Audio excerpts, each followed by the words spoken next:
શું નડિયાદમાં Bhajap clean sweep કરશે? આજે નડિયાદની ગલીઓમાં જે દ્રશ્યો જોવા મળ્યા તે તો કંઈક આવું જ કહી રહ્યા હશે, કારણ કે 13 વોર્ડના 52 ઉમેદવારો અને સમર્થકોની આ ભીડ તો જુઓ. તમને ચોક્કસથી સવાલ થશે કે શું નડિયાદમાં ભાજપ ક્લીન સ્વીપ કરશે? નડિયાદ મહાનગરપાલિકાની ચૂંટણી માટે ભાજપે પોતાનું જોર તો બતાવ્યું છે.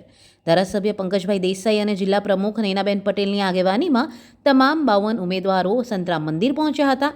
મહારાજના આશીર્વાદ લીધા અને પછી શરૂ થયો એક ભવ્ય રોડ શો. કલેક્ટર કચેરીએ ફોર્મ ભરવા પહોંચતા પહેલાં સંતરામ મંદિરે પહોંચેલા નડિયાદના ધારાસભ્ય પંકજભાઈ દેસાઈએ વિપક્ષ પર આ સમયે આકરા પ્રહારો કર્યા.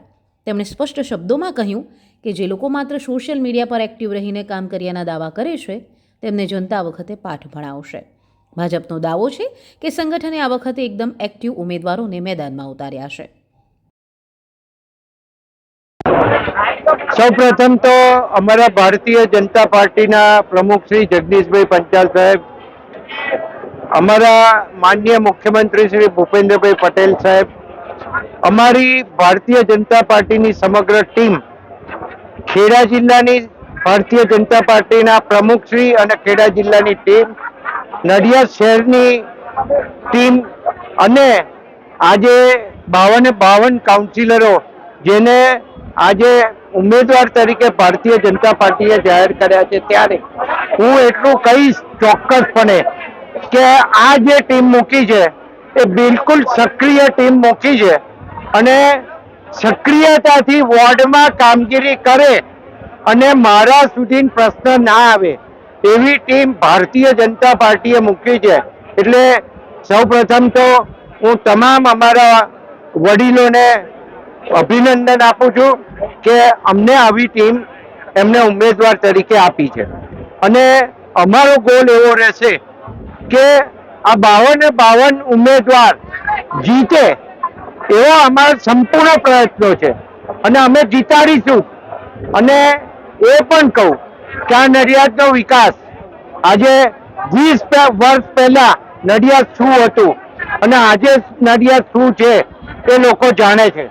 અને છેલ્લા 1.5 વર્ષની અંદર કોર્પોરેશન બન્યા બાદ જે વિકાસના કામો મંજૂર થયા છે એ પ્રગતિ હેઠળ છે.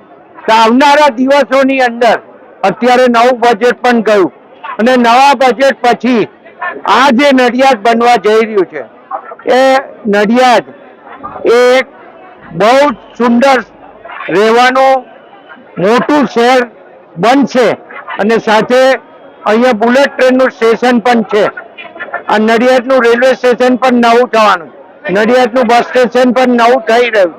તો આ બધું જ કુલ મળીને ભેગું કરીએ તો એટલા મોટા પ્રોજેક્ટો છે જેના લીધે પ્રજાને ખબર છે કે પ્રજા કોણ કામ કરે છે અને કોણ કામ નથી કરતું, કોણ વાર્તાઓ કરે છે અને ખાલી સોશિયલ મીડિયા ઉપર એક્ટિવ રહી અને પોતે કરાવતા હોય એવા જે પ્રયત્નો કરે છે એ તમામ લોકોને આ નડિયાદની પ્રજા જડબાતોડ જવાબ આપવાની છે એવું ક્લિયર કટ દેખાઈ રહ્યું છે.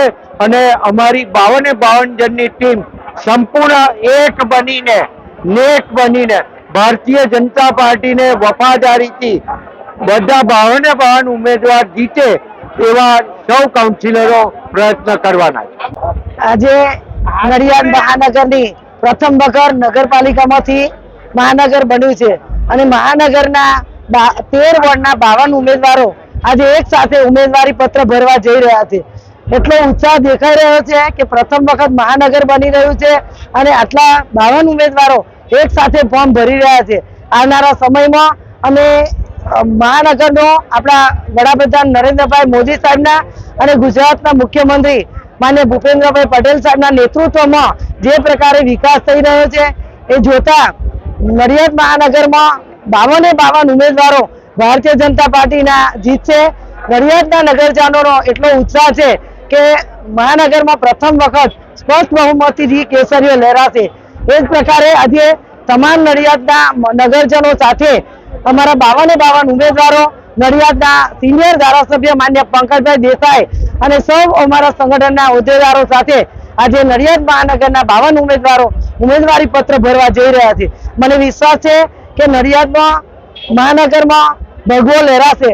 સાથે સાથે ખેડા જિલ્લાની જિલ્લા પંચાયતની 42 સીટો, 9 તાલુકા પંચાયતની 174 બેઠકો, ખેડા જિલ્લાની 4 નગરપાલિકાની 74 બેઠકો અને બંને નગરપાલિકાની મહેમદાવાદની 3 અને મહુધાની 1 એમ બાય ઇલેક્શન કુલ મળીને 374 ઉમેદવારો ખેડા જિલ્લામાં આજે ઉમેદવારી પત્ર ભરવા જઈ રહ્યા છે. ખૂબ ઉત્સાહ સાથે ખેડા જિલ્લામાં અમારા ભારતીય જનતા પાર્ટીના ઉમેદવારો મોટી સંખ્યામાં શુભેચ્છકો સાથે, સમર્થકો સાથે જ્યારે ઉમેદવારી પત્રક ભરવા જઈ રહ્યા હોય ત્યારે મને વિશ્વાસ છે કે ખેડા જિલ્લામાં તમામ સંસ્થાઓમાં ભારતીય જનતા પાર્ટીનો ભગવો લહેરાશે અને તમામ ઉમેદવારોને ખૂબ ખૂબ શુભકામનાઓ પાઠવું છું. એક તરફ તમામ 52 બેઠકો જીતવાનો વિશ્વાસ ભાજપ વ્યક્ત કરી રહ્યું છે, તો બીજી તરફ કોંગ્રેસ પણ જીતવાનો દાવો કરી રહ્યું છે. પણ શું જનતા આ દાવાઓ સાથે સહમત છે? તમને શું લાગે છે? નડિયાદમાં આ વખતે કોનું પલડું ભારે રહેશે? કોમેન્ટ્સમાં અમને જરૂર જણાવશો. અને તાજા સમાચારો માટે બોલ ગુજરાત યુટ્યુબ ચેનલને સબસ્ક્રાઇબ કરવાનું ભૂલશો નહીં. ફેસબુકના મારફતે જોતા હો તો ફેસબુક અને ઇન્સ્ટાગ્રામના માધ્યમથી જોતા હો તો ફોલો કરવાનું ભૂલશો નહીં. આભાર.